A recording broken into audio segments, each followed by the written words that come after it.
Production Alliance. This is In Frame. I'm Barton Bund. And I'm Mark Adler. Welcome to Safety Dispatch number 2 for 2021. It's fabulous, Mark. How have you been? You're coming on to you mentioned your vaccine is nearly complete, right? Yes, it's been almost 21 days. Saturday the 6th, I go in the morning for the second dose. For me, this has not been an issue. Sore shoulder, like everyone else that I've heard, no big issues with it. It doesn't really affect my testing protocol. Yeah. So, we're going to have to see. It. When you have, how does the vaccine affect, let's say that everybody has the, or most essential film workers are getting the vaccine. How does it affect the workflow from there? Does it change anything just yet? Or, if everybody got the vaccine and they show up to work, they still have to wear the masks. We're still going through the same protocols, am I right? Right, that's exactly it. We don't know the efficacy of the vaccine from what I've heard, and hopefully our guest today, who is Marvin Townes, who is a DGA UPM and producer, NAD for that matter, knows a little bit more, but we don't know. Yeah, we don't know, but we are going to wear masks. I'm double masking, in fact, this week because that's what they're saying this week. What kind of masks are those? Are those cloth or are those surgical masks? I'm wearing a surgical mask under a cloth mask with a filter. Okay, and are you getting the hang of it? Yeah, the hardest part, of course, is the fogging of the glasses. There's a whole art to making that work. Do you put like a napkin under there or something, or a piece of paper towel over your nose? I've heard that works. I just kind of put my glasses forward. Okay. All right. What about, if you double masking, or does anybody use face shields? I've seen a few of those around too. I see face shields. I saw one the other day where it was just over the mouth. It was coming up from below it, like a chin-based guard. Oh, there is one that comes around your neck, and it's sort of a collar, and it comes up here. I was looking into that because actors can use it, and it keeps the makeup off off your mask. So sure. Great. I'm glad people are finding ways of adapting. Right. And the other thing is, I showed you a picture recently of Tyler Perry Studios, where they had some interesting things going on. I don't think it was necessarily protocol. It sounded like it was just personal choice. People with, full-on respirators on, and we saw somebody who had the full bag over the head and the tube going into it and all that stuff. I was wondering, but I was also looking at it. It was, what I was glad to see is that all workers had like doubled up, like highly sufficient, like what I saw was just like compliance. It was just like a really, really, it was a beautiful thing to see everybody in full participation, comfortably working with this new change. It just made so much sense when I saw it. Absolutely. Great. So, hey, let's introduce our guest, Marvin Townes, at this point. Marvin, welcome. Hey, guys. Marvin, what's been the discussion around in DGA meetings? You mentioned that's all you do these days is just take meetings. So what's been the safety discussion? Since last we talked, there's been a lot's happened. Now we have the vaccine. How has the vaccine changed the dialogue around safety these days? Well, a couple of things. Of course, Hollywood is glad that the vaccine is there. But probably the biggest thing that everyone is talking about is it's not going to change anything that we've been doing, that, from the same white paper that you guys have, that everything is still pretty much status quo for a couple of reasons, in that, the efficacy and the fact that there still is always those one, unless there's a bubble like what the NDA did, you can't be 100% safe. And my friends who have been able to go back to work, and matter of fact, I'm talking to a buddy of mine that's on one of Dick Wolf's shows. She's a producer. That is their biggest problem, is you can't control what people do after they leave the set. And that's what has been shutting down shows, because shows have been, people are pretty much complying because everybody wants to work. But people are getting lazy when they go home, when they go off into their own world and on weekends. And that's what's coming back and infecting sets.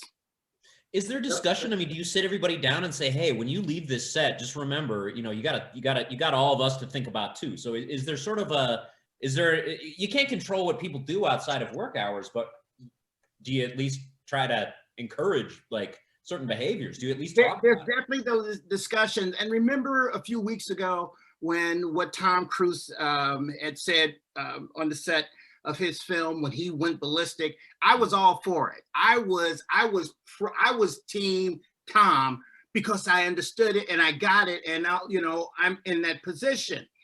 Yeah, because of just what you said. You know, our responsibility, if we want to continue to work, it goes beyond just our days at work. You know, we have to be safe when we go out into our everyday lives.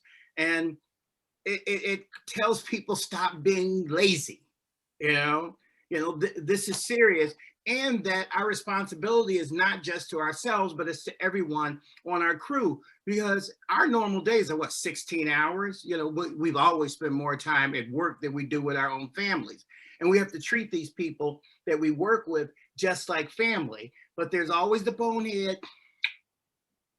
that decides that hanging out at a bar on a Saturday night is more important than being at work on Monday morning and everybody being safe.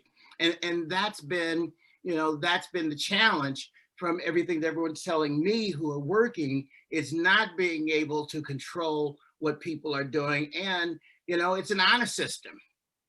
So the testing, we've talked about efficacy of testing in terms of testing schedule. You know, the tests might you do the test, but you're already going back to work before you get your test result Exactly. back. That is, you're dead right. You're dead right. You know, which is why everybody has to work safely, because, you know, the tests are not instantaneous. And there's even the tests that, you know, that you can do right on set. It could be wrong.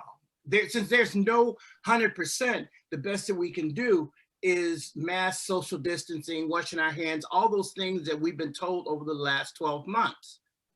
You know, and I think people once they get back to work, they kind of forget the things that we're still in a pandemic.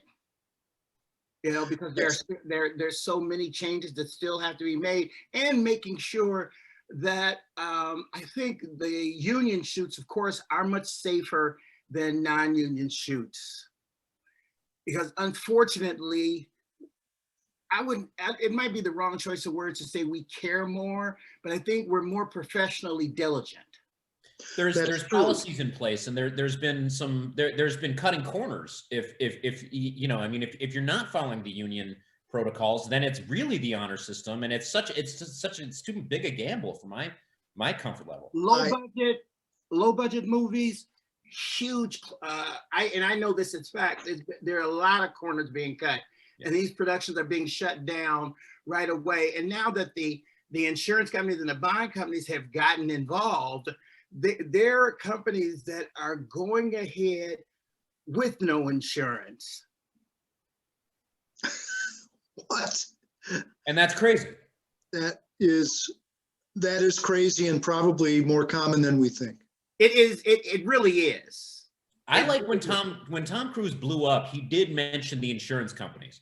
In the middle of his speech, he said, "I'm the one who's got to be on the horn every night with insurance companies." You know, I have been on the phone with insurance companies and bond companies, you know, pre-pandemic. Those calls are not nice at all. What is it like now? I mean, what are the subjects that come up now when you have those calls? Now is, first of all, the cost has just skyrocketed. You know, and then there's this whole liability question. Yeah. So where it was like for independent films, I'm bonded. You know, now it's harder for people to come in the game and get bonded, because they only trust people who have been around for a while and were doing well before this happened. Yeah. Because, you know, there are lawsuits flying all over LA right now. with productions who are going after their insurance carriers because they've had to shut down for COVID. So what size, I mean, do you see a difference in like tier 1, tier 2 or anything like that? Or just all union films seem to be following the protocols properly? All union films seem to be following protocols because like with IATSE, with you guys, everybody that I know, especially the stewards, are all, you know, pretty solid people. And they're making sure because they want to keep their crew safe. Who wants that on their head? So I would pretty much say, regardless of the budget level, because if you have a low budget, you already have to twist your schedule and twist your budget to be able to fit in, being able to the cost for testing and masks and all that kind of stuff. So in order to keep going, the unions are making sure that everybody's pretty much doing the right thing. Right. But then, we haven't touched on this though. It's risk assessment. You don't have on a smaller budget shoot, you don't have anyone actually walking up to you and say, you get in that car, it's only 2 people. No one's doing that. So you find yourself in a situation right there because no one wants to pay that extra money to have someone that has that knowledge and experience. Yep, that's it. So like with most of the television stuff what's going now, they all have pretty decent budgets because it's either network or Netflix, Hulu, or Amazon, and they need the product, so they're pretty much making sure. Plus, they put the hammer to all their producers to tell them, if we shut you down X amount of times, it's going to be over, because it's better for them to shut a production down than to keep starting it and stopping it, because like with the with SAG, if there's less than 10 days in between an actor working, they have to be paid for the entire stretch. You shut down a few times on a film, and you've got the actors and actresses that were day players that are now on weeklies. And it's not only the rate has jumped, but you got the P&W, you've got all kinds of things that have just gone through the ceiling. And if you're on location, now you've got hotel, per diem, and on and on and on. So there's so many other things that are involved in this that you all understand it. But think about, some young gun who wants to get his film done. It's terrifying. That's the stuff that I've seen the most. That's where I've seen the biggest. What do we call it? Overlooking the basics of. That's right. And that's been a crusade of ours, is to try and encourage safety among non-union folks. Where and bring everybody kind of up to the same level, whether it's commercials or whether it's independent. Mm-hmm. Yeah. Because even if the budget's not going to change because you don't have the money, then the schedule has to change. Then your locations have to change. Then you have to make all those adjustments that all 3 of us could make, but the younger people, they don't know how, because they don't have the experience. And then at that age, you can't tell them anything anyway. That's true. But, and it ends up in a hospital. All that said, what do you see in the future, things that might stick after pandemic? Barton and I have talked about the fact that, you might not be shaking hands, in general, in public for a while, again. Yeah, things like that. Well, shit, I'm a brother, so, we got all that shit going, That's right. The man hug and everything, yeah. Yeah, baby. And most of my non-Black friends, like you guys, we've been doing that shit anyway. Right. But it's, I think there's certain things that are going to stick, and since it's gonna be with us, for a while. We had a meeting, a Zoom call, and they had someone from the ACLU on, because the big thing is going to be,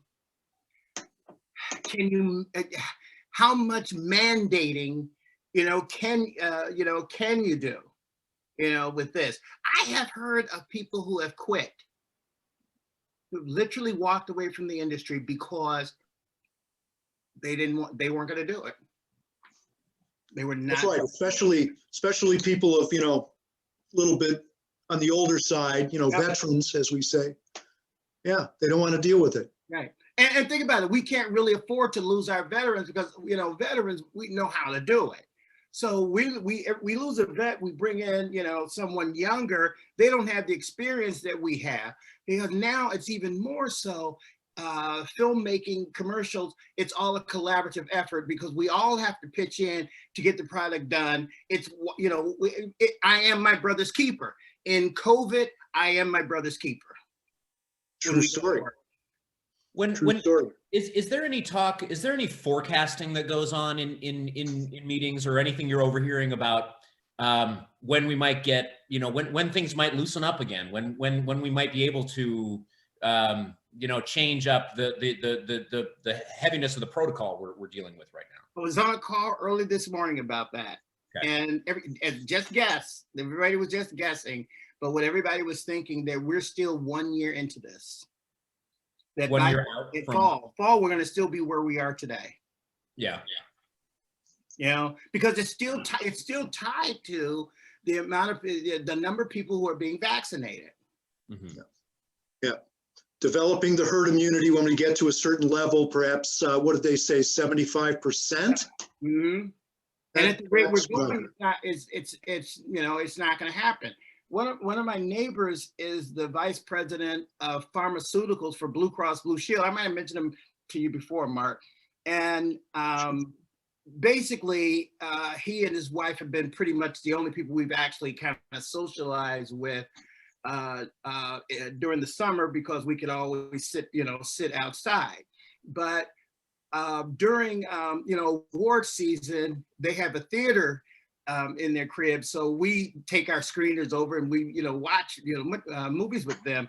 And we were talking about it, and because the wife has pre-existing conditions, and like I said, he's the VP of pharmaceuticals for, and by the way, he's the VP of pharmaceuticals for Blue Cross Blue Shield Michigan. He just got vaccinated last week. Oh, how old is he? How old a man is he? He's 55. Okay. Just got vaccinated last week, and he said because there really is a shortage, and what we were talking about was if it would be safe if like Pam would be vaccinated probably next week. I don't fall in yet. I'm later. Who do you include in your bubble? We can't do that with work because we're all in the same bubble. Like, I would trust to go over to my neighbors and hang out with them if all of us are vaccinated. But these are people that I know. Even though we know people that we work with, there's certain people, like, I trust you guys. There are other people that come within that bubble who don't take the same precautions as we do. And that's where the issues, pop up. And I had a conversation with Ford about this because I was scheduled to go to San Francisco and direct for the Mustang, the EV deal. Oh yeah, wow. Yeah. And because San Francisco was in such a bad way, we had to cancel the shoot. But the amount of meetings that I had over protocols, originally I had a crew of maybe 30. By the time all was said and done, I think I'd whittled it down to 12. Wow. And for me to fly in meant that I had to quarantine for 10 days. That's right. So that's 10 days on location in a hotel and everything that they have to pay for me, before there's any work done. So when we started running the numbers, even for Ford, it's like, let's wait a second. Let's hang on and let's wait. And they got more money than they know what to do with, but they even said it. But the other thing they talked about was just safety. Because they asked me, when we looked at the crew list, they said, who have you worked with before? And I have a DP in LA that I work with a lot. So him and I think his first and second assistant, I knew them, but basically no one else did I really know. So how could I really vouch for them? So it wasn't that they were questioning me as much as saying, let's all think about this. Sure. Yeah. You want to do that. I mean, there's only so many jobs that could be phoned in, you know, you're the Yeah, that producer. was one definitely couldn't. We went from having actors to just having stunt people. You know? Can't phone in a stunt. Yeah, I mean, we did everything to make this thing happen. And hell, I hadn't worked in you know, in a big job. I wanted to go to work, but you know, safety had to be first. And even the client finally said, let's rethink this. Yeah. And it's more than just the cost at a certain point. It's the risk. It's just the personal risk. You know, it's the risk to your health and to everybody there. It's just, you don't want to be, you know, you can't let, and there's so little margin for error. Not a thing can go wrong. That's it. You just said it. There really is there's no margin of error in it. You know, I've got 8 friends that have died in the past 12 months, you know? So, and there's you know, and they cross the spectrum, you know, like Mark knows one of my friends, Larry Lerner, in AD. That was my homie. As a matter of fact, we were hanging out in Atlanta together last year. And one of the first to die of, you know, in our industry during the pandemic. And did I lose you all? Nope, still here. Okay. Oh, okay. And, you know, I've known Larry for years, and I knew how careful he was. But like I said, he was one of the first. But then after Larry, there were a bunch more. And then a couple, it came from being on set. What does that do to you personally? What's the self-talk that you have with yourself? Was there ever a point in time where you were like, this is bigger than I can handle, like, this is more than I can handle? I mean, how have you kept a good attitude? You know what? Here's what it's caused me to do. All the years I've been in the industry and all the crap I've done, I've completed one script. And Mark and I have a mutual acquaintance in the industry who's a hotshot Hollywood producer. I mean, Academy Award nominated, and we've been, you know, friends for some years, and we're attached to a couple of projects. But I would shoot him one-pagers of films, and he'd say, nah, you know, hit me with something else. Finally, I sent him something a couple of months ago, and he said, I like this. He said, send me something. So to make a long story short, I'm just about done with the screenplay. Excellent. And I partner with the writer because I can rewrite the hell out of somebody else's stuff. I'm not a writer. I can do stories. But what it did, it caused me to think about, at this stage in my career, what it is I want to do. Do I want to be a UPM on a movie that I'm like the Tom Cruise? It's bad enough that you catch every problem that happens on a set comes into your office. Is this where I want to be right now? Well, let me ask you this. When you're writing a script, do you think that writers are taking COVID into account when they're writing, instead of small places, big places outside? Because I did it. Because I'm thinking about, you know, my producer had how many extras in this scene, you know, you know, how many locations. I think that is happening, and there's some good and there's some bad in that. It's good because it's making us be more creative. The negative in that is, through no thought of our own, we're taking work away from other people. Think about how small crews have gotten now. There is some of that. Will we see a sound mixer, a boom, and a cable guy anytime in the next 12 months? Yeah, I was watching the inauguration festivities, and I noticed they had a stagehand come in every time someone spoke and sanitize the mic and sanitize the lectern and do all that. I love that guy. And I love that he looked like, he was just this big bear of a guy with a scarf, and like he was just sort of like, he didn't look like it was really his job. He looked like, you know, the dude was an electrician or a grip. You know it. You know. Yeah, and that's it. You know, I would like to see, in certain situations, you know, someone that is assigned to be the sanitation guy. At the job that I do on a regular basis, they don't have a specific person that sanitizes, you know, the control room when we're done. I would like to see And that's going to that. be on IATSE, because we've also discussed that. We've discussed that. That's going to be on you guys, because the DGA doesn't want the responsibility. Because what would happen, we'd have to hire a second. So even a second with all of the fringes and all that, you know, and because our schedule, you know, if you work 16 hours, you get a double day. It's a higher rate than what IATSE is. Plus, you know, we've got residuals and everything tied in. It's more expensive to have a DGA person do it than IATSE. The other thing is, when it comes, you guys are probably more attuned. If a DGA second is thinking about his next job, and not meaning next job where he's going on to, he's thinking about, I want to be a first, or I want to be a director. He's not going to pay the kind of attention that IATSE people pay attention to detail. He's just not. Right. So, you know, so in the discussions, it's been said that it's something that whenever you got your next contract is up, it definitely needs to be, you know, become, you know, a union gig. Sure. You know, I'm a prompter guy. If you know, and this happens several times already, you know, I've got a screen that I can bring with me to the job, but chances are, no, it's not going to be used. That client's coming over my shoulder. He's looking like, right. And it's not on you to, it shouldn't be on you to do that. Right.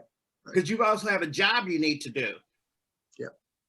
Absolutely. You know, because you make a mistake, we don't see it until editorial. Yeah, but that means that I have to be thinking ahead, though. I was just thinking about this on the last one that this happened on. So I know that's going to happen. I bring a slave monitor just for that purpose, to be away from me, so that the guy can edit over, you know, far away. Yeah. But, you know, that's just something that, you know, we've got to just, you know, open up our minds a little bit and figure out the best way to accomplish our task. Yeah, because it's nuts. Some of that comes through planning.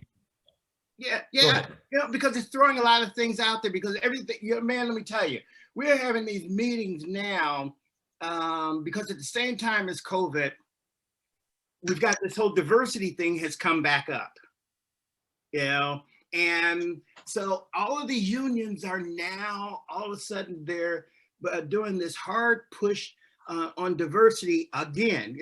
It's like every 5 years it comes up, you know. So while we're dealing with diversity, which is bringing in new people, we're dealing with the issue, you know, of COVID. You know, so both ends of your brain has to work at the same time, and not that one has anything to do with the other as much as it's another major issue that the industry has to deal with. How are they dealing with it? I mean, if you were to give the industry a grade on how they've been handling it, what would you say? I mean, I'd say F. An F. Talk about that. Where Solid F. Where are they failing? I think that in the 80s, the industry was more serious about diversity than they're on now. I'll give you an example. I think we did Weird Science in 1985. And there was every studio had a guy or woman in diversity who went out to every location and sat with the UPM and first ADs to make sure that they had a diverse. I got my job. The funny thing is, when I was a second AD on Weird Science, and the cat came in and he told me, and I can't think of his name to save my life, a black dude, older black guy. He said, "I'm so happy you're black because you interviewed well." He said, "But had you not been black, there was someone who came in right under you. We would have hired him, because Universal is serious about diversity."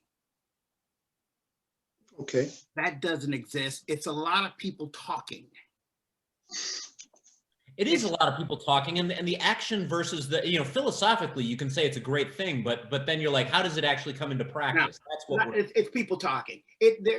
Now, because, you know, I know who's working. We all know who's working in whatever, you know, what fields we're doing. I know who's working. There's no, I know the same people now. I've been working with some of the same minorities in this industry since 1985 or before. Same ones. And what happens is the minorities that come into the industry, they're coming in through those low budget, those smaller productions, the ones that we were talking about at the beginning that have issues. They're not learning the craft that we know. They're not learning it. Right, Because they're just getting their hours in. Who know less, who know the same as them or less than them, they don't know the industry. There was a program, because you all remember Victor Duncan. Okay, there was a program that Victor Duncan had, because I did it and didn't have to, that you could go. I went to Victor Duncan Chicago, and I apprenticed for free at Victor Duncan Chicago for a summer to learn equipment. Yep, That doesn't exist anymore. right, and that never happened here. Victor Duncan Detroit didn't have that opportunity. You know, Chicago's, you know, always had that diversity component into their contracts, I think. Yeah. You know, not here so much. What are we going to do now, though? I mean, how do we bring about the change that we're looking for? I mean, this is overhaul. I mean, we're talking about overhauling the industry in many ways. How are we going to do that? Because Well, we want to build back, and when we do come back from this pandemic, when we got this issue, we want to build back better than we had before. Yeah. But how's diversity coming into the conversation? I did it on pretty much every film that I did, especially after I became a UPM. I tried to have as much of a diverse workforce as I possibly could. So I actively, you know, sought out, you know, that's how it's done. like me and women and others. But it was just like, you know, during our incentive, me and Janet didn't see eye to eye on a lot of things, but the one thing that we did see eye to eye on, and she said that you make a concerted effort to have locals on the films, because I wasn't hired from here. I was always hired in LA. You know, the diversity and local crews to me kind of go hand in hand. You know? Yeah, you would hope so. Making an effort to find people of color and locals to work on film. It takes work. You have to do it, you know, and you can't be afraid to take a chance on people. Yeah. And I'm always willing to give somebody a shot, because until they show me otherwise, I believe them. Sure. We have to say something about Black History Month, February 1st, in fact, right? So yep. I just received something from IATSE. Is this what you were talking about, Marvin? A IATSE diversity program? I haven't seen it. I'll check my email, because I get some of the emails you guys get. Okay. Yeah, I just got this, and they want you to send pictures and support diversity. So that's how it has to happen with leadership like you. You know, I did it. There's a costume designer, you guys might know, County Young. We met on American Virgin, and she was not an IATSE member, and I hounded the hell out of, I forget who was the business agent back then, to get her in. Oh, that was probably, yeah, that was Mike, McGee, Cal, Hazel Baker. Pat. I think it was Pat at the time. Pat McGee, yeah. Yeah. And you know, and she did well. She ended up doing 7 films with me. You know, but it's finding the people and giving them the shot. And the one thing I have to say about Detroit, the union higher ups here are wonderful to deal with. Teamsters here were always wonderful to deal with. I can't think of a no that I ever got from Teamsters or IATSE on any show ever here. You know, they're very trusting, and basically say, just take care of our people. You know, but the other things like you know, and I would say it all the time, damn man, we need some more brothers. And Pat used to tell me, he said, Marvin, where are they? I said, do like they did in Chicago.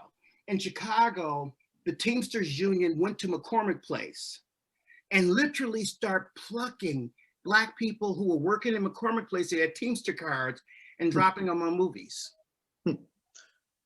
So does diversity happen as an institutional kind of like practice? Like a union could say, hey, we're diversifying the workforce. Or does it mainly happen when there's an individual, when there's someone like you who's hiring and who's proactively doing it? It doesn't seem like it's part of general policy. It's more just like a personal effort on someone's part. And, I think it's not general, but I think it's to no fault of their own. I don't think it's their fault, because we do live in these bubbles, and I can't fault anyone that this is the bubble they live. I cannot expect them to be able to know where there is a diverse membership or new members are. You don't know. I happen to live in a diverse world, so it's easier for me, but some people don't. So through no fault of their own, we end up in this situation. True. And that's why I say with dealing with IATSE, dealing with SAG, I've been able to help because I did know and I didn't get any pushback. But my experience also is Chicago, Detroit, Miami, Texas, Atlanta, some not as much West Coast as as I'd like, but still a fair amount.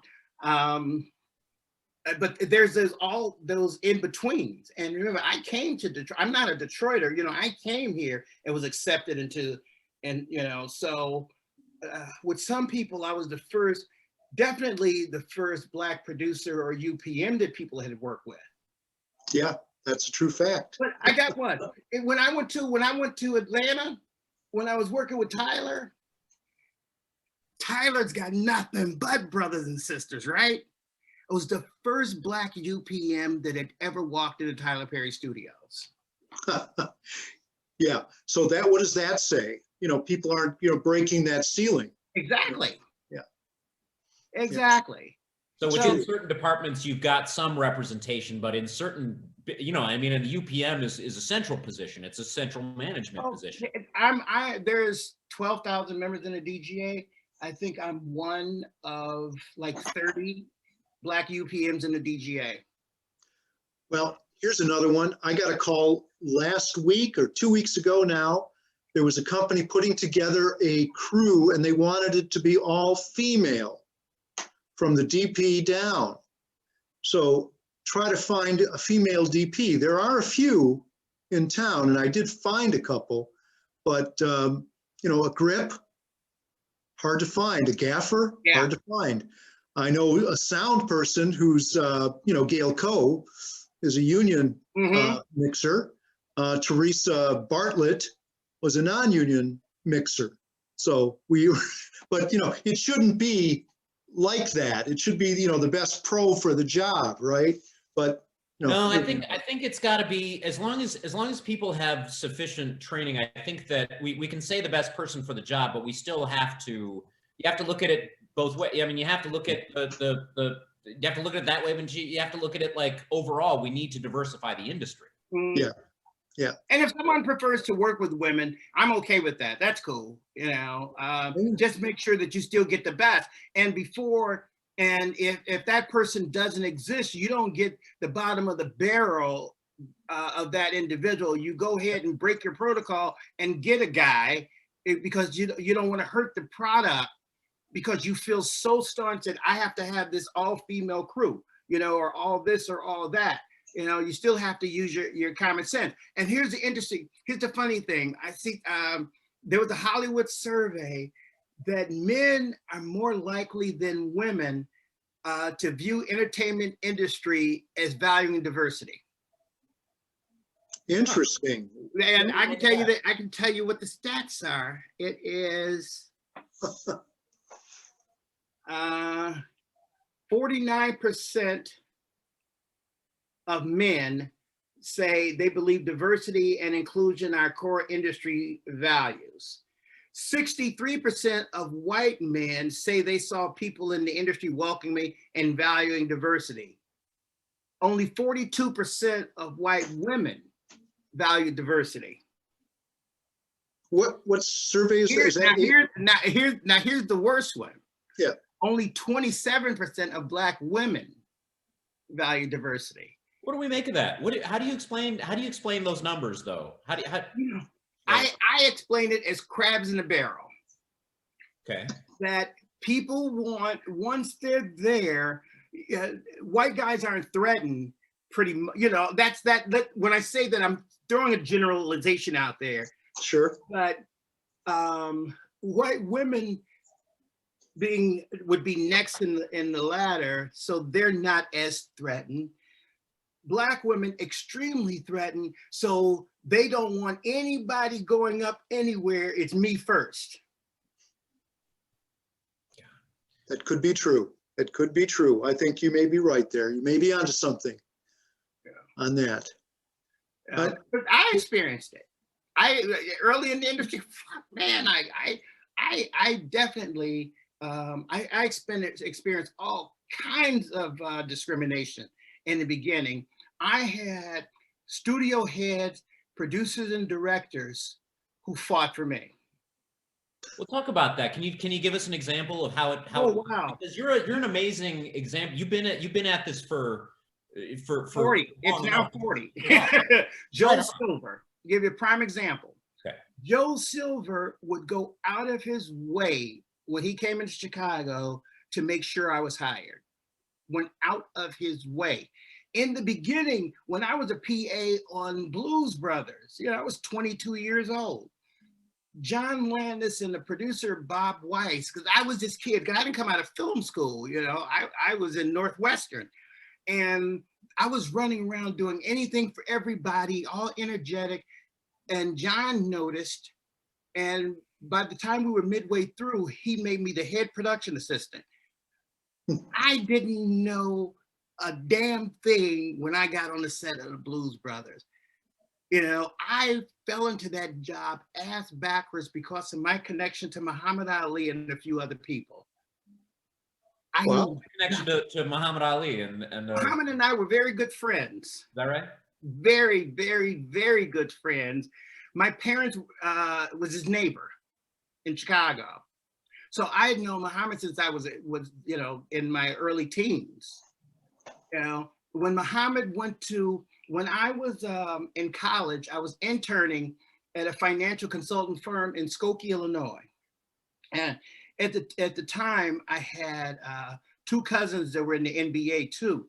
So, all athletes all knew each other. Anyway, there was all of this noise going around about Muhammad's finances. And one day, this is abbreviated, I went to Muhammad's house and told, and he was home, because everybody would stop in the neighborhood, if he was there, Muhammad would talk to anybody, and he'd have his parrots and monkeys and all that around, it was really cool. And I said, I hear that your estate planning, listen, I'm 22-ish. I'm like, your estate planning is not to par, whatever. He said, come in. I spent about 5 or 6 hours with Muhammad, not talking about any of that. Just him talking. We had a great time together. And about a week later, Muhammad, I knew he would jog at 6 o'clock in the morning. The firm that I was interning for, they said, well, you've gotten into the door. What you need to do is get Muhammad to first have a physical, because we need to do this, and it needs to be backed up by $10 million of life insurance, and we'll put together this whole plan. Still, I knew nothing. I stopped at his house at 6 in the morning. Rolls Royce comes out of the driveway. Muhammad's running behind it, and he used to run on Lakeshore Drive. That's something. And he would run north on Lakeshore Drive. And I hadn't ran in forever. And I ran about 3 miles with him. He ran like 6. I pooped out. He said, get in the car. When we got back, you're all right though, man. That's really that, especially with a world-class athlete like him. That's really good. Incredible. When we got back to his house, I said, Muhammad, we need to go and get you a physical. And he said, okay. Muhammad Ali and I went to Heron Medical Center on Ohio Street in Chicago. That And must he have got been, a complete physical. that must have been something walking in there with him. Not only was that, but his Rolls Royce ran out of gas when we left. And the crowd that came out of buildings to push us to a gas station was amazing. It was amazing. And so Muhammad ended up buying $10 million of whole life insurance from me. You're still living on that. It was what my commission was unbelievable. So when Blues Brothers began in Chicago. Well, I was in Natchez. Muhammad, I needed him to get some contracts, and he went to Natchez, Mississippi to do a TV miniseries called Freedom Road. And I needed him to sign a couple of things. So he said, well, just come down. So I figured I'd take a couple of weeks off, and I jumped in the car. I drove to Natchez, Mississippi. And it was him, Chris Christopherson was starring with him. My 2 weeks turned into 3 months. The director's name was Jan Kadar. Jan looked at me and said, can you stay? I'm like, why? He said, because Muhammad is a different person around you. No kidding. Yep. Because, you know, I was a kid. Muhammad was in his late 30s. He would become a kid. Plus, I didn't have a dog in the fight. We had become friends. And Muhammad had all these hanger-ons everywhere. And we had this thing that if you've got this, when you have this entourage, I don't want to be around you. I don't need it. And so it turned into months. When I got back to Chicago, I didn't even clean out my office, and I hadn't even finished my degree.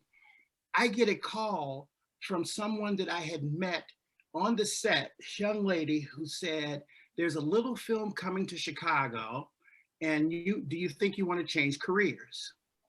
The movie turned out to be The Blues Brothers. The second AD on The Blues Brothers was a guy who was an extremely close friend of mine to this day, Lenny Garner. Lenny is now probably one of the hottest sitcom directors in Hollywood. And Lenny's maybe 7, 8 years older than me. Lenny hired me to be a PA. I still knew nothing about film, nothing. And I learned on Blues Brothers because of the Ali connection. When we finished Blues Brothers, Mark, do you know Fred Barron, who's head of production at 20th Century Fox? I have not met that man, no, I'm sorry. The head of production at 20th Century Fox is a guy named Fred Barron. Well, his wife, Nancy, and I met on Blues Brothers. We were PAs together, and we've been friends since then. You know, well, how was that shoot though? That's a place to learn, man. Because that shoot was listen, I'm in a couple of documentaries about it because because it was insane. I heard. It was insane. Did you didn't go to their bar, did you? You didn't spend time in the bar? I lived in that bar. Like everybody else. I lived in that bar. It was insane. Belushi, John and I had a good relationship. I ran into Dan Aykroyd about 3-4 years ago. I was staying at the Chateau Marmont. Some friends of mine was with me, and they kept telling me, go over and see him. Go. Well, I just had experience where I ran into Val Kilmer, and I've known him forever, and I think he's a jerk. And I told him, I said, no, I'm not going to go and see. And they kept bugging me. And I said, okay. I get up and I start walking to where Danny was sitting. And it was with a bunch of studio types. And as I started walking up to him, he stood up. And he looked at me and he said, I know you. And I said, if you remember me, you have an incredible memory. I said, Marvin. And he said, you were the youngest person on the Blues Brothers. Yeah, there you and go. We sat there for about an hour trading stories. The guy that I just mentioned, Lenny Garner, he started telling me about Lenny. He said, well, you know, Lenny's a big director. And you know, Nancy's husband is the head of Fox. Yeah, I said, yeah, because I'd done some Fox stuff because, you know. So most people, every blue moon, I'll post something on Facebook that's Blues Brothers related, because those of us who lived stayed close, because a lot of people didn't make it. Yeah, we'll have to put those links on the bottom of this video.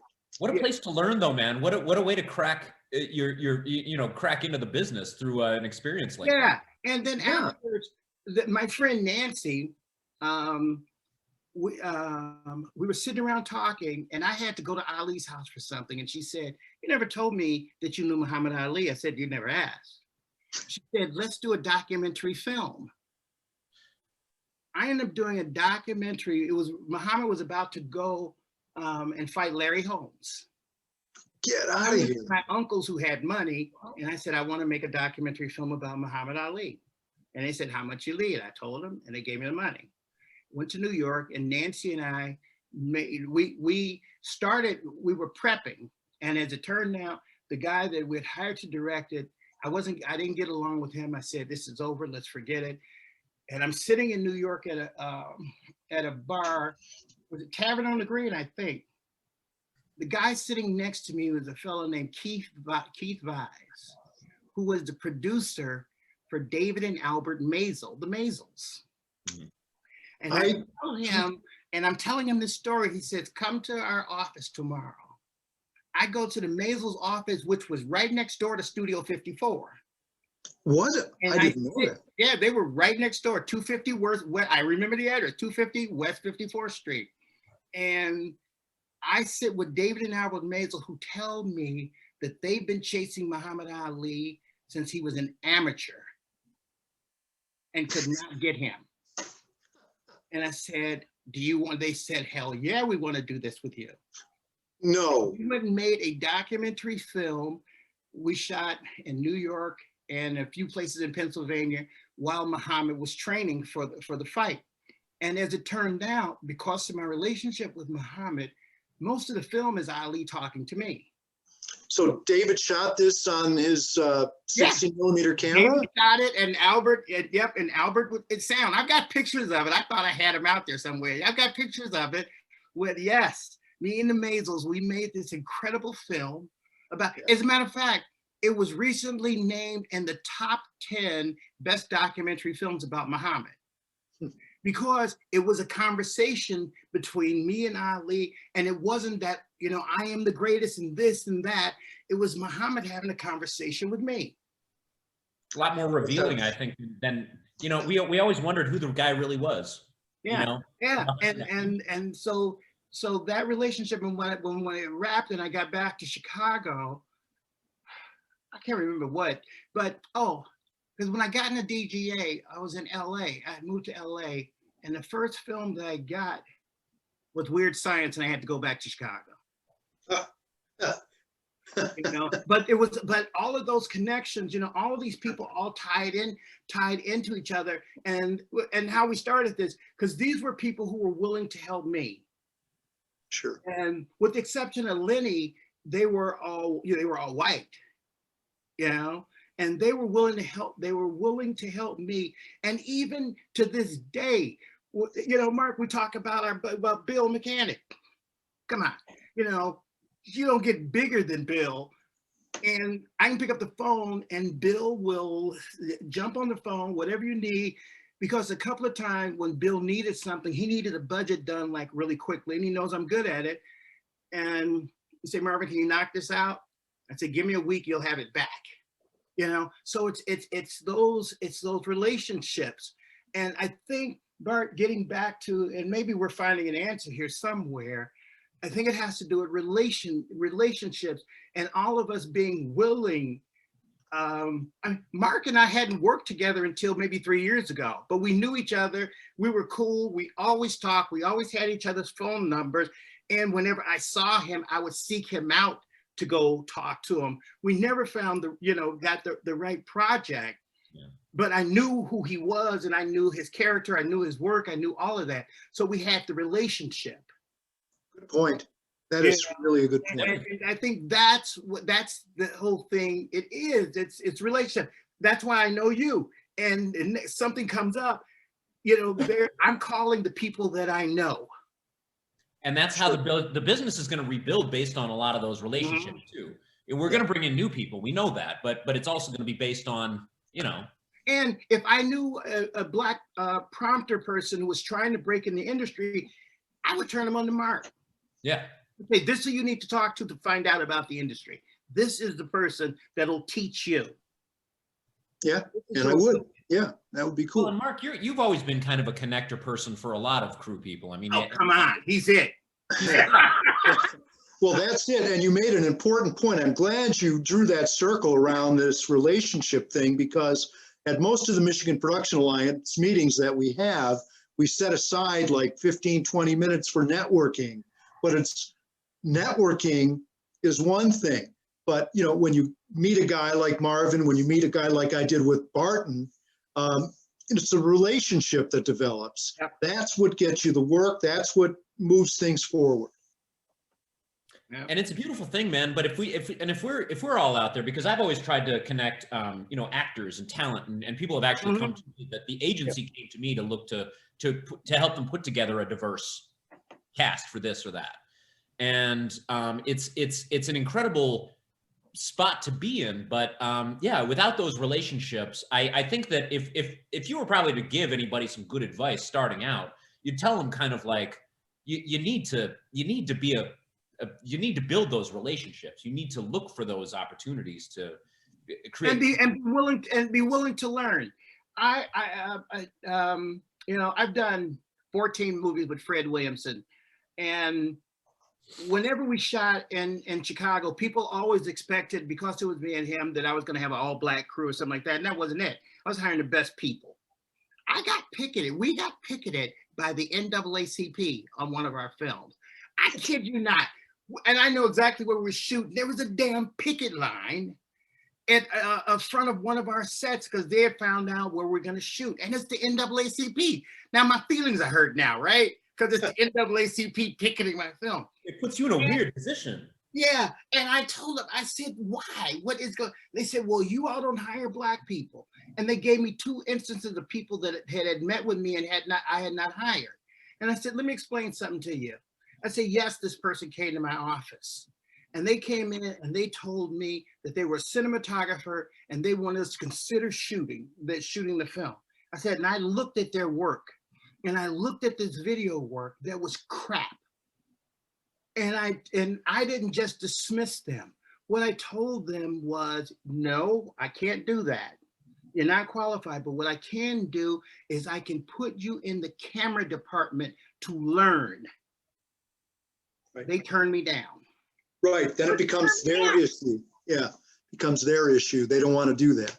And after I explained that, you know, that ended that. Yeah. But, you know, the point being, I'll be willing to learn, you know. And as I told the NAACP, no, you're picking the wrong guy. Because I probably have more brothers and sisters on my shoot. Go down the street to that $20 million movie and ask them. Yep, that's a good point. Know? But because I'll help people to get in and to learn, but they have to also be willing to learn. You've got to find the appropriate position and challenge for the individual. You've got to like make sure that you're not. I mean, a diversity hire isn't just based on.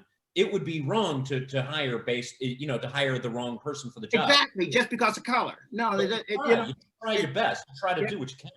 Same thing with women, you know, because, you know, I hire a lot of women. I like working with women, you know, but you still have to be, you know, qualified for the job, because we have a high pressure, especially on feature and television. It's high pressure. It's crazy, you know. Sure. To this day, Bob Lutz still tells me that Faye Dunaway took a piece of my soul with her. On her film in Detroit. Yeah, because she did. That woman took a piece of my soul. But it just said that our job is hard enough, and the conditions we work under are hard enough. And even now, when we get back into the swing of things, and that the incentive stuff works out, everybody is going to be looking at what happens. The amount of pressure that we're going to be under to perform is going to be incredible. So do you think there's going to be a lot of, you know, there's something building up in the pipe and it's going to burst? Yes, there's definitely.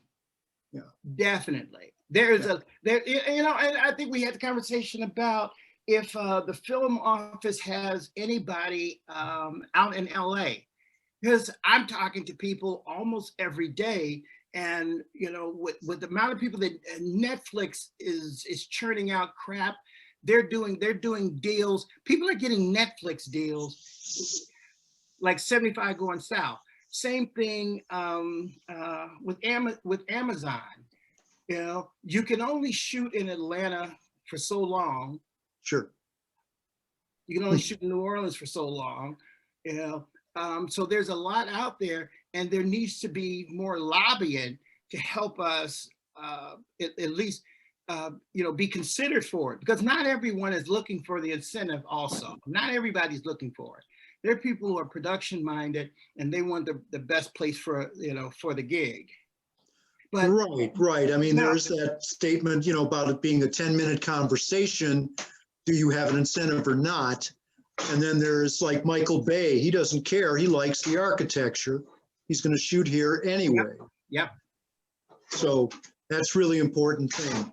And a lot of producers are in that position that that's what they're looking for. Like with Michael, you know, the same thing. Is it the right place to make the film? Yeah, and the state has to be all in. In the past, they haven't been all in, and we're hoping they will be. I just got a message from the film office, and it's, you know, our film office just with nothing to do, they're pretty much being absorbed into MEDC. So, you know, at least they're not being fired. So if something does crop up with our incentives, that, you know, we'll be able to, you know, push them back into their offices and get them some money. But they have to be activists for the industry. They need to do something. Right. Yeah, You know, I'm wondering why it seems as though the film office, what role are they playing right now? Are they helpful to you? I mean, is it going all right? No. You need more. You need more than what you've got right now. Yeah, definitely. Because there was a time I would be at Universal or Warner or something, and someone tell me, "Oh, we met with your people from Michigan the other day." Right. Right. Or, Michigan always had somebody in LA pushing. When we had an actual, you know, Janet Lockwood was commissioner for a long time, and she really didn't have a lot of experience other than on the job experience. But if you wanted to get into Ford headquarters, world headquarters, early on a Monday morning, and it was a Sunday night, you could call her. And she'd do it. Janet would get it done. Like I said, I had problems with the woman, but she could get stuff done, and she was an advocate for our industry. Right. So then down the line, we started getting appointees who really didn't have any interest. Yeah. They were good at certain things, but they didn't have the interest or the background knowledge. Mm-hmm. So that's where we are. Yeah, Tony bailed on us and went to work for Linden. Oh, right. Yeah, that's right. That's right. I don't know where he is now. I think he's in Arizona. Okay. Yeah, he's running a studio in Arizona. That's right. I did hear that. So, you know. But how's it going, Mark? I mean, how's the legislative, you know, this process that you've been working on for you know, this is your life's work in a way, but now we've recently worked up to a really interesting critical point. We've introduced the bill, and where are things at right now? Right. It was introduced last year in lame duck session. We just did that to get it out there under our representative, Bob Wittenberg, who is now the state treasurer, Michigan state treasurer, or county treasurer. I'm sorry, county treasurer, Oakland County treasurer. So we have to get it reintroduced.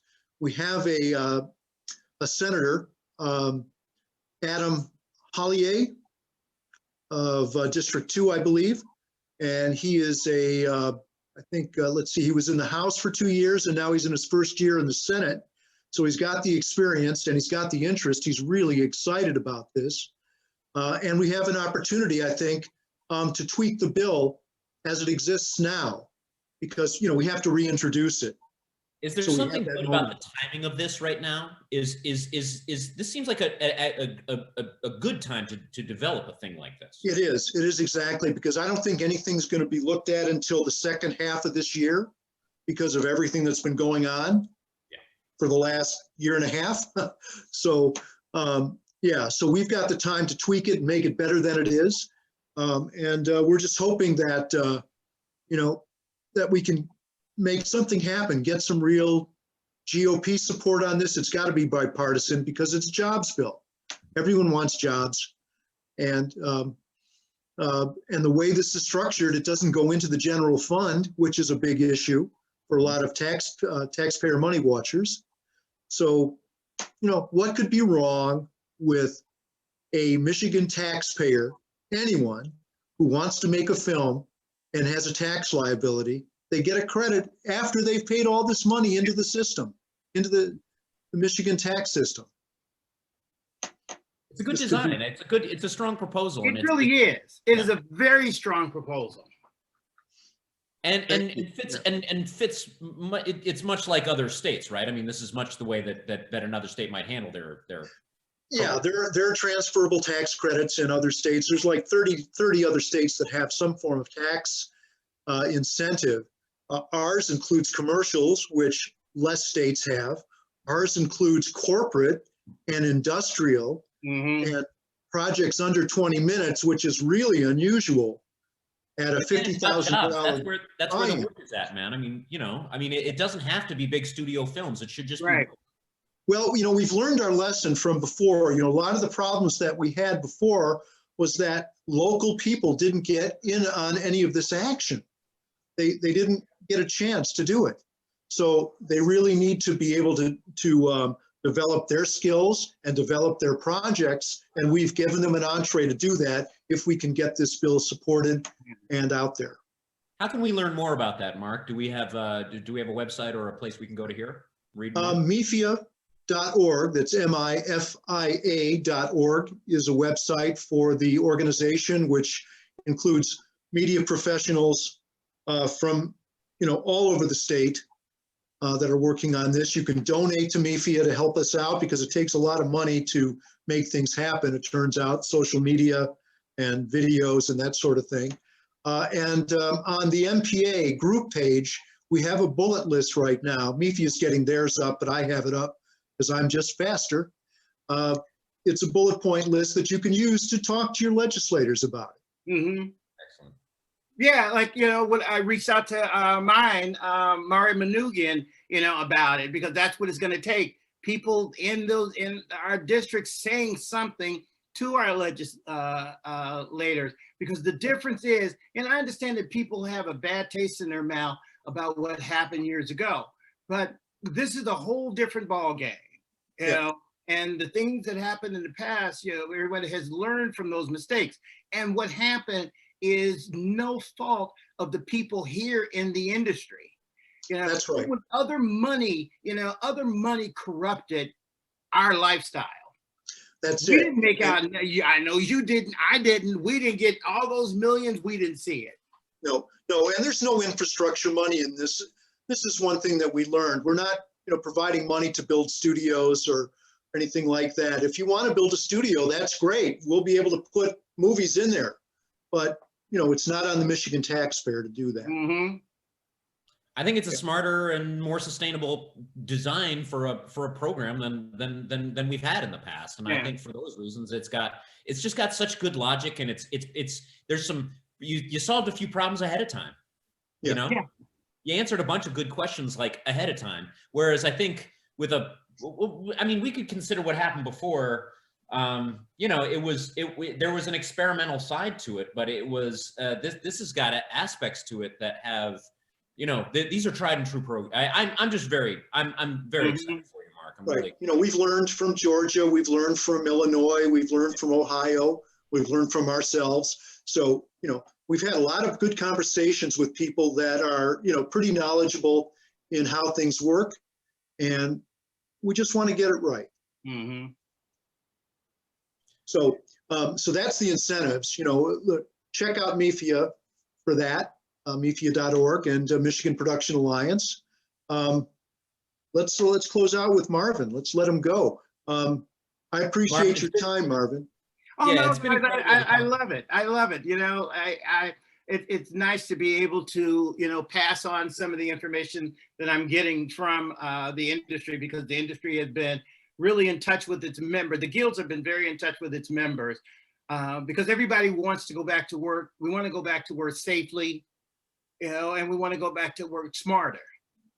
Sure. And it's going to be a joint effort on all of our part. And even with what, you know, I've told people that are here doing smaller things to not be afraid to reach out. You know, people tell me the first thing they say is, you cost too much money. Well, you don't know, you know, unless you ask me.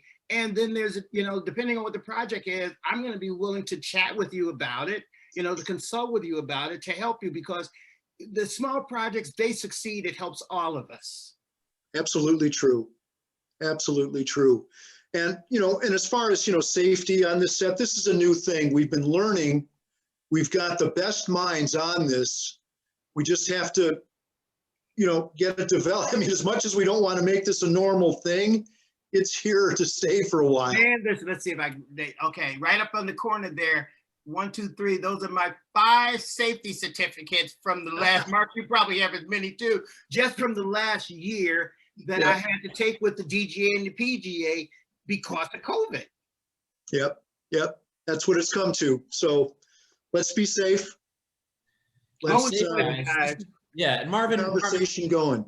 Yeah, thank you so much for coming in, and be safe, because we need you. We can't. Oh yeah, listen, my friends, we all want to do this together. We got to all work with each other when this is over, so we can laugh about this or something. Yeah, you got that right. Yeah.